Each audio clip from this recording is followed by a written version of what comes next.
شروع ہو جائیں گی خصوصاً اہل حدیث کے ہاں، چونکہ وہاں پہ قیام اللیل کا شوق بھی پایا جاتا ہے، اور آپ کو پتہ ہے کہ اہل حدیث کے ہاں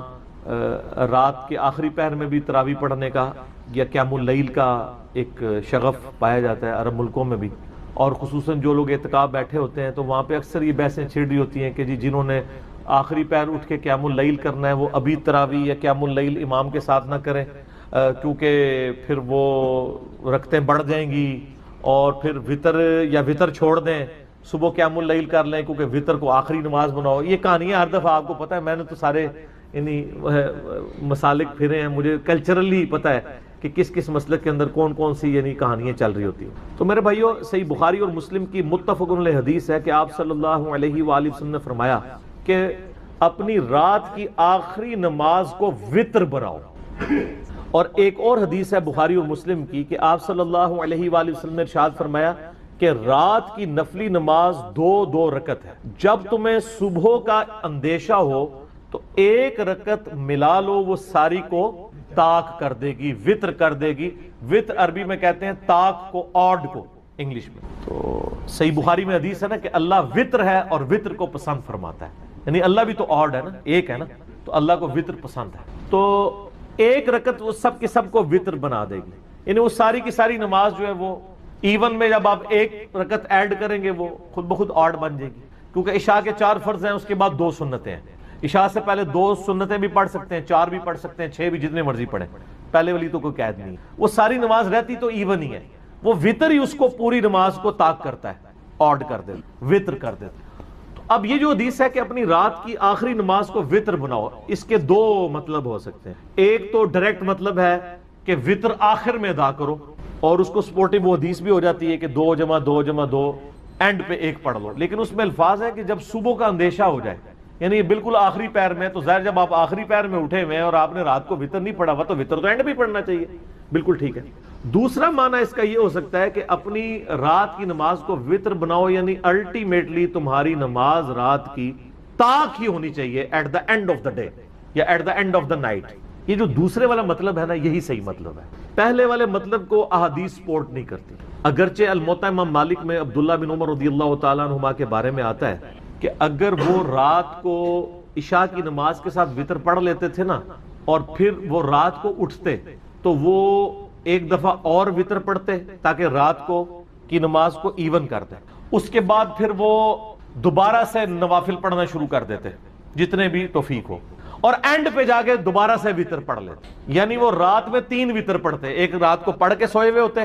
دوسرا اٹھ کے پڑھ کے اس کو ایون کرنے کے لیے، اور تیسرا وہ پڑھتے تھے اینڈ پہ تاکہ میں رات کی آخری نماز کو وطر بناؤں۔ عبداللہ بن عمر یہی فارم لیا کرتے تھے کہ اپنی رات کی نماز کو وطر بناؤ سے مطلب یہ ہے کہ وطر اینڈ پہ پڑھنے چاہیے، یہ انہوں نے فارم لیا ہوا تھا، اور یہ فارم ان کا احادیث سے سپورٹیو نہیں تھا، ان کا ذاتی فارم تھا، کیونکہ مسند ابن الجعد، آپ کو پتا نا ابن الجعد ایک محدث ہے، احمد بن حنبل کے استاد ہیں، ان کی بھی ایک مسند ہے، اس میں یہی جب روایت آتی ہے نا الموطا امام مالک والی، تو اس میں عبداللہ بن عمر خود کلیئر فرماتے ہیں کہ یہ جو میں اجتہاد کرتا ہوں نا کہ میں رات کو 3 دفعہ وطر پڑھ لیتا ہوں، پہلے وطر پڑھے پھر اس کو ایون کیا، وطر پڑھ کے پھر اینڈ پہ وطر، یہ میری ذاتی رائے ہے، میں نے نبی علیہ السلام یا خلفائے راشدین کو ایسا کرتے ہوئے نہیں دیکھا۔ تو جب کسی کی ذاتی رائے ہے نا تو وہ پھر خطا بھی کھا سکتا، اگرچہ وہ جو حدیثیں ہیں کہ نماز آخری وطر بناؤ، اس کے راوی عبداللہ بن عمر ہیں، اوورال رول یہی ہے کہ جو راوی حدیث ہے وہ اپنی حدیث کے فہم کو جانتا ہے،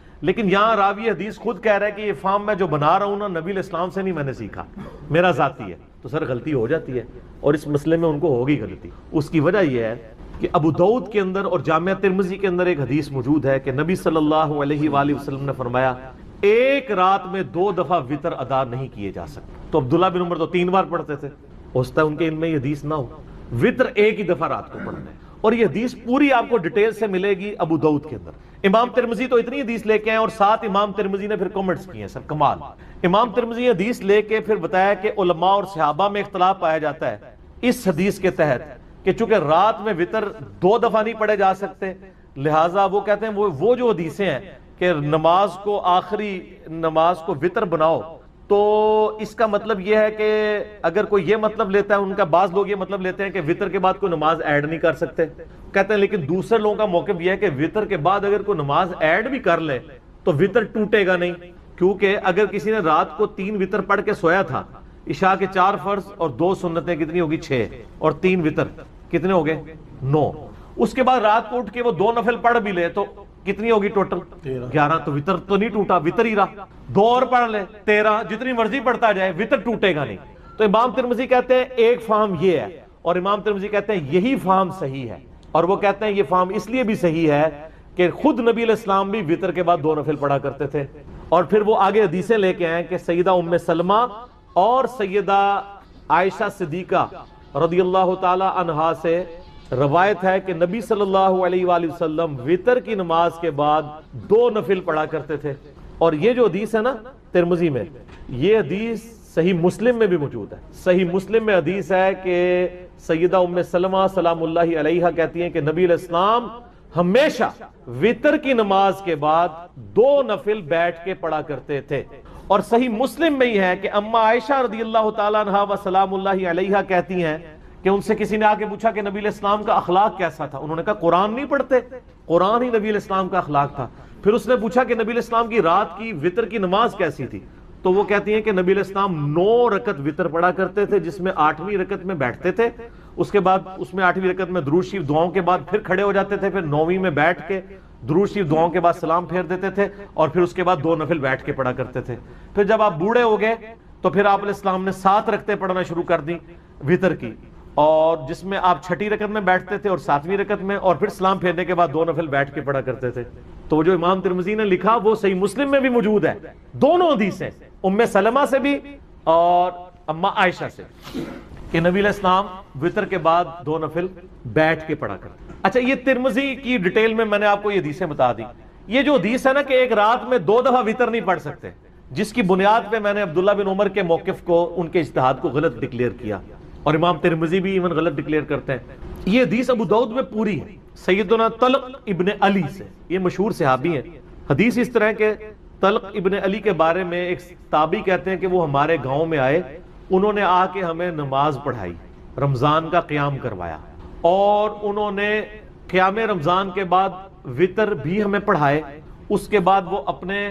علاقے میں واپس تشریف لے گئے اپنی مسجد میں۔ وہاں پہ لوگ ابھی تک انتظار کر رہے تھے کہ ہمارے امام آئیں گے تو وہی ہمیں قرات، یعنی ان کی ہم اقتداء میں نماز تراویح یا قیام اللیل کریں گے۔ تو وہاں جا کے طلق ابن علی نے دوبارہ سے قیام اللیل کروایا اپنے گاؤں کے لوگوں کو، اور جب وتر کی باری آئی تو طلق ابن علی نے مصلی چھوڑ کے کہا کہ اپنا امام کھڑا کرو، کیونکہ میں نے نبی علیہ السلام سے سنا ہے کہ ایک رات میں 2 دفعہ وتر نہیں پڑھے جا سکتے، تو میں تو وتر پڑھ چکا ہوں۔ ٹھیک ہے، اس حدیث سے بے شمار مسائل نکل۔ نمبر 1، طلق ابن علی نے ایک مسئلہ یہ کلیئر کر دیا کہ جو رات کو وتر پڑھ چکا ہے اس کے بعد وہ جتنے مرضی نفل پڑھے اس کا وتر نہیں ٹوٹے گا۔ نمبر 2، انہوں نے یہ بھی بتا دیا کہ 2 دفعہ وتر نہیں پڑھے جا سکتے، نبی علیہ السلام سے میں نے خود سنا ہے، تو میں چونکہ ایک دفعہ وتر پڑھ چکا ہوں، اب یہ نہیں کہ میں دوسری بار پڑھوں پھر اس کو توڑ کے پھر اس کو دوبارہ آڈ بناؤں، یہ کام نہیں ہوگا۔ اور نمبر 3، قیام اللیل کی تعداد کے بارے میں کوئی جھگڑا نہیں ہے۔ اگر اہل حدیث کہتے ہیں جو 11 سے زیادہ رکعتیں نہیں پڑھنی ہے، تو چلیں ہم مان لیتے ہیں کہ طلق ابن علی نے 11 رکعتیں پڑھائی تھی ادھر، تو 8 پھر آگے پیچھے پڑھائیں گے، کتنی ہوگی 19 20 نیڑے پہنچ ہی گئے نا۔ تو یہ تراویح کے مسئلے میں کوئی اختلاف نہیں کرنا چاہیے، کوئی 20 پڑھنا چاہتا ہے 20 پڑھے۔ اور یہ جو جھگڑا بنایا نا کہ جی وہ نبی علیہ السلام سے 11، ہم کہتے ہیں عمومی عمل 11 ہی ہے، لیکن اگر کوئی 11 سے زیادہ پڑھ لیتا ہے نا تو صحابہ کرام اس کے جواز کے قائل ہیں۔ اسی لیے آپ کو یعنی تابعین میں 40 رکعت تک، امام مالک تو 40 رکعت کے قائل ہیں، تبع تابعی ہیں، اور وہ قائل ہیں عطا بن ابن ابی رباح سے، وہ 20 رکعت پڑھا کرتے تھے۔ اس طرح کئی اور تابعین ہیں جو 40 رکعت بھی پڑھا کرتے تھے۔ یہ نفلی عبادت ہے، اس میں کوئی جھگڑا نہیں۔ اور پھر وہ کہتے ہیں نہیں، والے حدیث کہتے ہیں نہیں جی جماعت کے ساتھ آپ 11 رکعت پڑھیں، بغیر جماعت کے پڑھ لیں۔ تو یہاں تو طلق ابن علی نے 2 جگہ جماعت کروائی ہے اور پیچھے نہیں پڑھی، خود پڑھائی ہے۔ تو یہ اہل حدیث والا موقف بھی اس مسئلے میں کمزور ہو گیا۔ اور حنفیوں کا بھی اگر مان لیں، وہ کہتے ہیں 20 ہی ہیں، تو 20 پہلے پڑھا کے آئے تھے، 20 اور پڑھا دی، 40 ہو گئی، تو تہاڈا بھی موقف غلط ہو گیا۔ ٹھیک ہے نا جی؟ کیوں؟ کیونکہ نہ میں وہابی، نہ میں بابی، میں ہوں مسلم علمی کتابی۔ نہ ہم نے وہابیوں کا دفاع کرنا ہے، نہ بابوں کے ماننے والے بابیوں کا دفاع کرنا ہے، ہم نے علمی کتابی بات کرنی ہے۔ تو طلق ابن علی نے کلیئر کر دیا، اس حدیث کا فہم بھی بتا دیا کہ ایک رات میں 2 دفعہ وتر نہیں پڑھے جا سکتے۔ تو اس حدیث کی یعنی پوری ڈیٹیل ابو داؤد کے بعد بالکل کھل کے سامنے آ گیا۔ اب آ جائیں کہ نبی علیہ السلام کی جو روٹین میں نے بتایا، مسلم شریف میں حدیث ہے ام سلمہ سے اور سیدہ عائشہ سے کہ نبی علیہ السلام کانا کے الفاظ ہیں، یعنی آپ علیہ السلام کی یہ روٹین میں تھا کہ آپ صلی اللہ علیہ وآلہ وسلم نماز وتر کے بعد 2 نفل بیٹھ کے پڑھا کرتے تھے۔ ان وتروں کے بعد 2 نوافل کی فضیلت کیا ہے، اور نبی علیہ السلام تو بیٹھ کے پڑھتے تھے لیکن ہمیں کھڑے ہو کے پڑھنی چاہیے، یہ پوری ڈیٹیل انشاءاللہ میں یہ اذان عصر کے وقفے کے بعد انشاءاللہ تعالی ڈسکس کروں گا انشاءاللہ۔ وقفے سے پہلے میں نے عرض کیا تھا کہ آپ صلی اللہ علیہ وآلہ وسلم یہ 2 نوافل بیٹھ کے پڑھا کرتے تھے۔ صحیح مسلم میں 2 روایتیں ہیں، سیدہ ام سلمہ سے بھی اور سیدہ عائشہ سے بھی، اور امام نسائی رحمۃ اللہ علیہ نے بھی سنن نسائی کے اندر یہ حدیثیں لی ہیں اور اس کے اوپر باب باندھا ہے انہوں نے کہ نماز وتر اور فجر کے درمیان نوافل پڑھنے کا جواز، انہوں نے فارم بھی لکھ دیا ہے، وہ کہتے ہیں سلف کا فارم، تو انہوں نے فارم ثابت کی، جواز کیا سنت،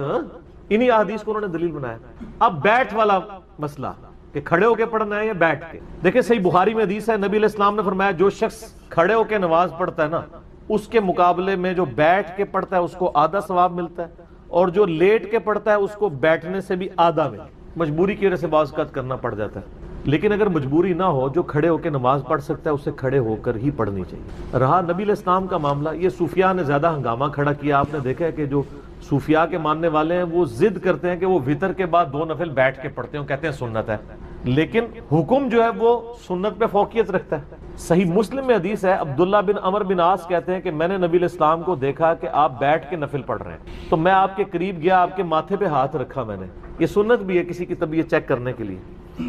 تو ان کا نبی علیہ السلام نے فرمایا کہ عبداللہ کیا کر رہے ہو؟ کہا یا رسول اللہ میں نے آپ سے یہ بات سنی ہے کہ جو بیٹھ کے نوافل پڑھتا ہے اس کو آدھا ثواب ملتا ہے، تو میں چیک کروں کہ آپ بیمار تو نہیں جو بیٹھ کے پڑھ رہے ہیں؟ تو آپ علیہ السلام فرمایا میں بیمار نہیں ہوں، لیکن میں تم لوگوں کی طرح نہیں ہوں، مجھے اللہ تعالیٰ بیٹھ کے بھی مکمل نماز کا ثواب عطا فرماتا ہے، یہ آپ کی خصوصیت ہے۔ جیسا کہ صحیح بخاری اور مسلم میں آتا ہے کہ نبی علیہ السلام نے فرمایا کہ ہم انبیاء کی آنکھیں سوتی ہیں، دل جاگتا رہتا ہے، نبیوں کے وضو نہیں ٹوٹتے سونے سے۔ سیدہ عائشہ کہتی ہیں کئی بار نبی علیہ السلام یعنی نوافل پڑھ کے تہجد کے لیٹتے، میں آپ کے خراٹوں کی آواز بھی سن، پھر اٹھ کے اسی طریقے سے نماز کے لیے چلے جاتے، تو میں کہتی یا رسول اللہ وضو تو فرمایا کہ ہمارے دل جاگتے رہتے ہیں، آنکھیں سوتی ہیں، تو وضو کے ٹوٹنے نہ ٹوٹنے کا احساس انبیاء کو نیند میں بھی ہو جاتا ہے، ان کی غفلت ویسی نہیں ہوتی جس طرح کی ہماری ہوتی ہے، تو یہ نبی علیہ السلام کی خصوصیت ہے۔ تو چونکہ آپ علیہ السلام خود کہہ رہے ہیں کہ کھڑے ہو کے پڑھنا پورا ثواب ہے، بیٹھ کے آدھا ہے، تو لہٰذا اب اس کی پلی نہیں لینی چاہیے، ہم تو الحمدللہ کھڑے ہو کے ہی پڑھتے ہیں نوافل کو، ظاہر پورا ثواب کمانا چاہیے، یہ بہت بڑی ایک فضیلت ہے، اور اس کی فضیلت سن لیں، سنن دارمی کے اندر حدیث ہے صحیح سند کے ساتھ، یہ حدیث صحیح ابن حبان میں بھی موجود ہے، صحیح ابن خزیمہ میں بھی موجود ہے کہ نبی صلی اللہ علیہ وآلہ وسلم نے فرمایا کہ رات کی بیداری ایک مشکل کام ہے، خصوصاً سفر کے کانٹیکسٹ میں آتا ہے، سفر میں تو بندہ تھکا ہوتا ہے، رات کی بیداری ایک مشکل کام ہے، جب تم وتر پڑھ چکو تو 2 رکعت پڑھ لیا کرو، اگر رات کے آخری پہر تمہاری آنکھ نہ بھی کھلی تو اللہ تعالیٰ تمہیں رات کے آخری پہر اٹھ کے جو نماز پڑھنے کا ثواب ہے وہ عطا فرما دے گا۔ سبحان اللہ، کتنی بڑی آسانی ہے، میرے جیسے کمزور لوگوں کے لیے تو بہت بڑی آسانی ہے، اسی لیے سر ہم پڑھتے ہیں اور لوگوں کو ترغیب بھی دلاتے ہیں کہ یار مفت میں آپ ثواب لیں نا۔ صحیح بخاری اور مسلم کی حدیث ہے، اما عائشہ کہتی ہیں کہ نبی علیہ السلام وتر کی نماز بعض اوقات عشاء کی نماز کے ساتھ ہی پڑھ دیتے تھے، بعض اوقات آدھی رات کو اٹھ کے پڑھتے تھے، بعض اوقات رات کے آخری پہر، تینوں طریقے سے سنت ہے۔ کتنی آسانی ہے دین کے اندر، آپ چاہے ساتھ ہی پڑھ لیں، رات کے یعنی بیچ میں یا اینڈ، اور جس کو خدشہ ہے کہ وہ صبح نہیں اٹھ سکتا وہ رات کو پڑھے۔ صحیح بخاری و مسلم کی حدیث سے حضرت ابو ہریرہ کہتے ہیں مجھے نبی علیہ السلام نے وصیت کی تھی 3 کاموں کی، نمبر 1 رات کو سونے سے پہلے وتر پڑھ لینا، نمبر 2 اشراق کی نماز پڑھنا، اور نمبر 3 مہینے میں 3 روزے۔ تو یہ انہوں نے اپنی روٹین میں 3 کام رکھے ہوئے تھے، تو وہ تو سونے سے پہلے ہی وتر پڑھ لیتے تھے، تو آپ وتر شروع میں پڑھ سکتے ہیں، بیچ میں بھی، اینڈ میں۔ اور ایک بڑی رکت انگیز حدیث ہے سنن نبی داؤد کے اندر، سنن نسائی ابن ماجہ میں بھی موجود ہے، ایک تابعی آتا ہے سیدہ عائشہ کے پاس سلام اللہ علیہ اور کہتا ہے کہ اماں جان یہ بتائیے کہ نبی علیہ السلام جو غسل جنابت ہے، جنبی ہونے کے بعد جو غسل ہے، یہ رات کے ابتدائی حصے میں کرتے تھے یا آخری پہر میں اٹھ کے؟ ان کا بیٹا کبھی رات کے ابتدائی حصے میں کر لیتے تھے اور کبھی آخری پہر میں بھی اٹھ کے، یعنی کوئی ایسا مسئلہ نہیں ہے، آپ ڈیلے کر سکتے ہیں، بس نماز قضا نہ ہو۔ تو اس نے کہا اللہ اکبر سبحان اللہ و بحمدہ، تمام تعریفیں اللہ کے لیے جس نے دین میں اتنی آسانی رکھی ہے، چاہے تو اسی میں غسل کر لو، چاہے فجر سے جسٹ پہلے کر لو، پھر اس نے کہا اما جان یہ بتائیے کہ نبی علیہ السلام، دیکھیں نبی صلی اللہ علیہ وآلہ وسلم کو اللہ تعالیٰ نے جو بڑی نعمتیں عطا فرمائی ہیں ان میں سے ایک اس سورت کا نزول بھی ہے، جس میں بشارت دی گئی کہ انا اعطیناک الکوثر، ہم نے آپ کو الکوثر عطا فرمایا، فصلی لربک وانحر، پس آپ نماز پڑھیں اور اپنے رب کا نام لے کر قربانی کریں، ان شانیک هو الابتر، بے شک آپ کا دشمن ہی بے نام و نشان رہے گا۔ ظاہر ہے وہ کافر کہتے تھے آپ علیہ السلام کا کوئی بیٹا نہیں ہے، اور ظاہر ہے کہ عرب کے کلچر کے اندر بیٹے نہیں آگے مشن کو لے کے چلنا ہوتا تھا، تو وہ کہتے تھے کہ نبی علیہ السلام کے بچے بچپن میں فوت ہوئے، صرف بیٹیاں ہی ہیں، تو آپ کے مشن کو آگے لے کے کون چلے گا؟ تو اللہ تعالیٰ نے فرمایا کہ ہم نے تو اپنے نبی کو خیر کثیر عطا فرمائی، آپ کو اللہ تعالیٰ کروڑوں روحانی بیٹے دے گا جو آپ کی دعوت قبول کرنے والے ہیں۔ اس کانٹیکسٹ میں صحیح بخاری میں ایک حدیث ہے کہ حضرت ابن عباس رضی اللہ تعالیٰ عنہما کہتے ہیں، امام بخاری اسی آیت کے کانٹیکسٹ میں سے لے کے آئے ہیں کہ یہ الکوثر سے مراد خیر کثیر ہے، یعنی ہر خیر آپ علیہ السلام کو کثرت کی تعداد میں دیا گیا، فضائل کثرت سے ہیں، آپ صلی اللہ علیہ وآلہ وسلم کی اولاد کثرت سے ہے، آپ صلی اللہ علیہ وآلہ وسلم کے فالورز کثرت سے ہیں، دنیا میں بھی اور جنت میں جانے والے بھی۔ بخاری مسلم دونوں میں حدیث ہے کہ جنتیوں کا نصف میری امت سے ہوگا، اور ابن ماجہ میں حدیث ہے کہ جنتیوں کی 120 میں سے 80 صفحے میری امت سے ہوں گی۔ تو یہ خیر کثیر ہے آپ کو عطا فرمائے۔ تو بخاری کی اس حدیث میں آتا ہے کہ عبداللہ بن عباس کا جب یہ قول بیان کرتے ہیں حضرت سعید ابن جبیر، تو ان کو بعض تبع تابعین کہتے ہیں کہ جب ہم لوگوں سے یہ بیان کرتے ہیں نا کہ اس سے مراد خیر کثیر ہے، تو لوگ کہتے ہیں کہ نہیں، الکوثر سے مراد جنت کی ایک نہر ہے الکوثر۔ تو سعید ابن جبیر کہتے ہیں کہ جنت کی وہ نہر بھی تو خیر کثیر میں داخل ہے، حضور کو جو جنت کی نعمتیں ملیں گی وہ بھی کثرت کے ساتھ ملیں گی۔ تو یہ اس کی جو تفسیر ہے نا خیر کثیر والی، یہ سب سے آپٹیمل ہے۔ اس میں جو ہے وہ حوض کوثر بھی شامل ہے، جو صحیح مسلم میں حدیث ہے کہ نبی صلی اللہ علیہ وآلہ وسلم صحابہ میں بیٹھے تھے تو آپ کو اچانک ایک اونگ آئی، تھوڑی دیر بعد جب آپ کی آنکھ کھلی تو آپ مسکرا رہے تھے، اور پھر آپ نے کہا کہ ابھی ابھی اللہ تعالیٰ نے مجھ پہ یہ آیات نازل کی ہیں، بسم اللہ الرحمن الرحیم، یعنی آپ علیہ السلام نے بسم اللہ سے اسے سٹارٹ کیا، انا اعطیناک الکوثر فصلی لربک وانحر ان شانئک هو الابتر۔ اور پھر آپ نے فرمایا کہ جانتے ہو یہ الکوثر کیا ہے؟ تو صحابہ نے کہا اللہ اس کا رسول بہتر جانتے ہیں۔ تو آپ صلی اللہ علیہ وآلہ وسلم نے فرمایا یہ جنت میں ایک نہر ہے جو مجھے اللہ تعالیٰ نے عطا فرمائی ہے، اور اس کے کنارے کی جو مٹی ہے وہ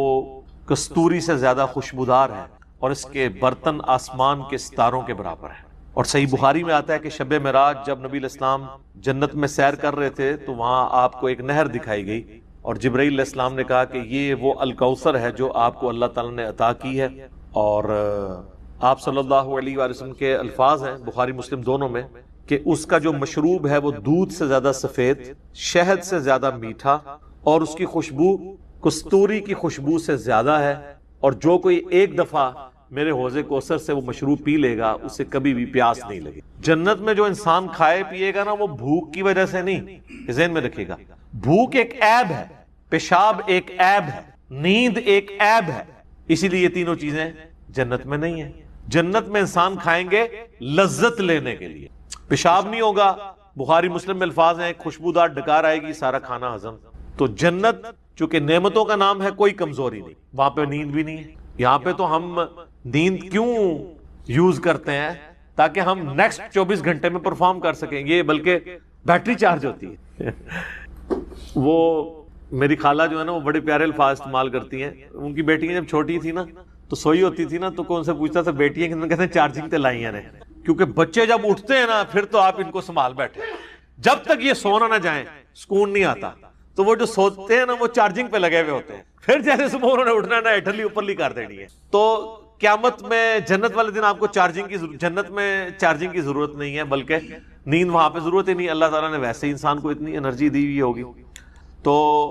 لہٰذا آپ علیہ السلام کا جو فرمان ہے نا کہ جو ایک بار پیے گا وہ کبھی پیاسا نہیں ہوگا، تو کسی کے ذہن میں خیال آ سکتا ہے کہ پیاسا نہیں ہوگا تو پھر پانی کی لذت کیا؟ وہ اللہ تعالیٰ نے جنت کی نعمتوں میں لذت ہی اتنی رکھی ہے کہ انسان لذت کی وجہ سے اس کو استعمال کرے گا۔ اور پھر انہی احادیث میں بخاری و مسلم کے موجود ہے کہ میرے حوض کوثر پہ پھر ایسے لوگ بھی لائے جائیں گے جنہیں میں پہچانتا ہوں گا، اور جب میں انہیں مشروب پلانے لگوں گا تو میرے ان کے درمیان ایک آڑ قائم کر دی جائے، تو میں کہوں گا کہ یہ تو میرے صحابہ ہیں، اصحابی اصحابی۔ امتی والی روایتیں بھی ہیں بخاری مسلم میں، اصحابی والی۔ تو مجھے بتایا جائے گا کہ یا رسول اللہ آپ کو نہیں پتا آپ کے بعد انہوں نے دین میں بدعتیں جاری کر دی تھی اور الٹے قدم پھر گئے تھے، تو آپ صلی اللہ علیہ وآلہ وسلم فرماتے ہیں کہ پھر میں کہوں گا سحقا سحقا لمن غیر بعدی، ان پہ پھٹکار ہو، ان کو مجھ سے دور کر دو جنہوں نے میرے بعد میرے دین کو بدل دیا۔ یہ حدیث بخاری اور مسلم دونوں میں ہے، اور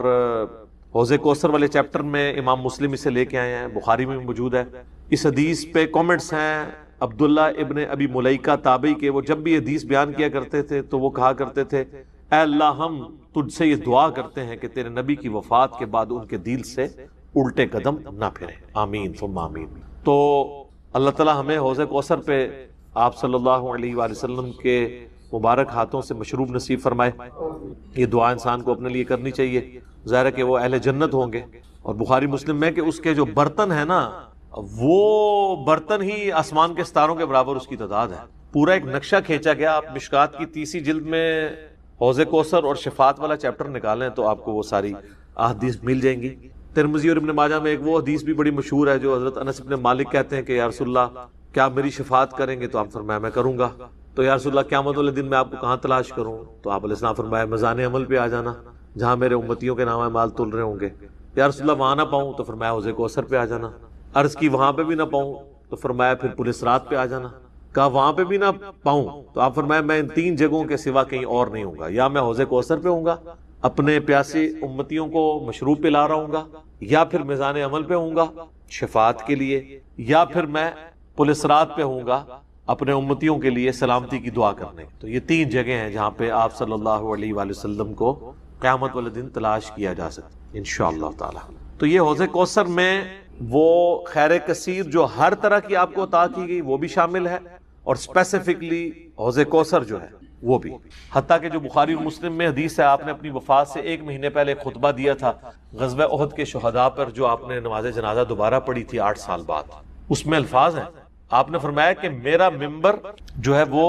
حوض کوثر پہ لگا ہوا ہے۔ یہ والے جو الفاظ ہیں یہ دوسری حدیث میں، کیونکہ وہاں پہ ممبر نہیں تھا، یہ الفاظ ہیں بخاری اور مسلم کی وہ حدیث کہ میرے گھر سے میرے ممبر سے میرے گھر تک جنت کے ٹکڑوں میں سے ایک ٹکڑا ہے ریاض الجنہ، اس میں الفاظ ہیں اور میرا ممبر جو ہے وہ حوض کوثر پہ لگا ہوا ہے۔ یعنی آپ علیہ السلام وہ دیکھ رہے تھے حوض کوثر کا منظر، ٹائم میں گزار کے آپ کو دکھایا گیا۔ وہ جو بخاری مسلم کی وہ والی حدیث ہے عقبہ بن عامر والی، جو شہدائے احد پہ آپ نے 8 سال بعد جنازہ پڑھا اپنی وفات سے 1 مہینہ پہلے، اور عقبہ ابن عامر کے الفاظ ہیں یہ آخری دفعہ میں نے رسول اللہ کو ممبر پہ دیکھا، اس کے بعد میں نے آپ کو نہیں دیکھا۔ تو اس میں الفاظ ہیں، آپ نے فرمایا کہ میں اپنے حوض کوثر کو اس وقت بھی دیکھ رہا ہوں، اور دیکھنا میرے بعد جو ہے وہ مجھے تم سے یہ خطرہ نہیں کہ تم شرک میں مبتلا ہو جاؤ گے، بلکہ مجھے خطرہ ہے کہ تم دنیا کے مال میں پڑ جاؤ گے اور پھر اس کی لالچ میں ایک دوسرے کو قتل کرو گے اور تم بھی تباہ و برباد ہو جاؤ گے جس طرح اگلی قومیں تباہ و برباد ہوگی۔ تو اس میں بھی حوض کوثر کے الفاظ موجود ہیں۔ اور پھر میرے ایک کربلا والے ریسرچ پیپر میں بھی آپ کو پتہ ہے ایک حدیث ہے